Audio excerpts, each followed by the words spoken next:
Common கூத்துல நடக்கிற ஒரு விஷயம் தான் இந்த ஊர் சுற்றி வாரது. முதல்ல எல்லாம் ஒரு ஊர்ல இருந்து இன்னொரு ஊருக்கு காமன் கூத்த கூட்டிட்டு போயிட்டு ஊர் சுற்றிட்டு வருவாங்க. காமன் கூத்து ஊண்டின ஊர்ல மட்டுமே இல்லாம அடுத்தடுத்த ஊர்களுக்கும் போவாங்க. ஆனா இப்ப இருக்க சிச்சுவேஷன்ல இது இப்படி நடக்குதா அப்படின்றது தெரியல. ஆனா எங்க ஊர் பக்கம் இதெல்லாம் இப்ப இல்ல. ஊண்டின ஊர்ல மட்டுமே ஊர் சுற்றி வராங்க. அதாவது ஊர் சுற்றி வரதுன்னா ஒவ்வொரு வீட்டுக்கும் போவாங்க. ஒவ்வொரு வீட்டோட முன்னுக்கையும் நின்று ரதிமதன் ஆடுவாங்க. ஒரு சில டைம் குறவன் குரத்தி வேடமும் போகும், அதோட சேர்ந்து கோமாளியும் போகும். சின்ன வயசுல எல்லாம் இந்த மாதிரி ஊர் சுற்றி வரும்போது கோமாளிய பார்த்து எத்தனை பேர் பயந்து ஓடி போயிருப்போம். இந்த ஊர் சுற்றி வரும்போது ரதிமதன், கோமாளி இவங்களோட வேஷம் தான் முக்கியமான வேஷமா இருக்கும். இப்படி இந்த ஊர் சுற்றி வரதுக்கு ஒவ்வொரு ஊர்லயும் பல காரணங்களை சொல்றாங்க.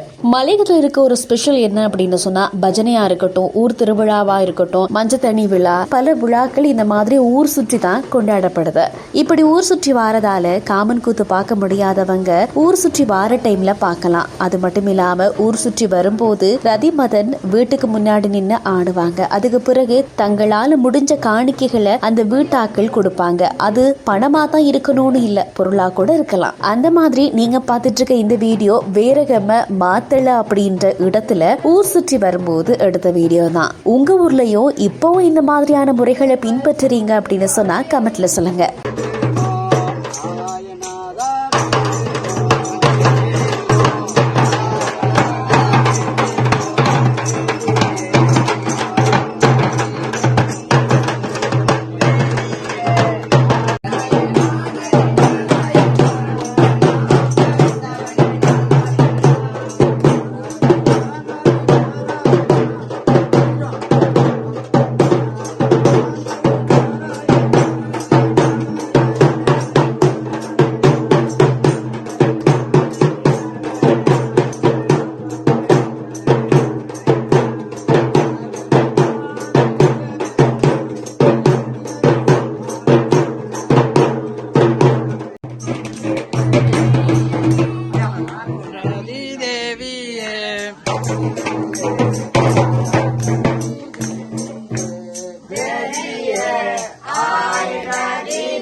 யானை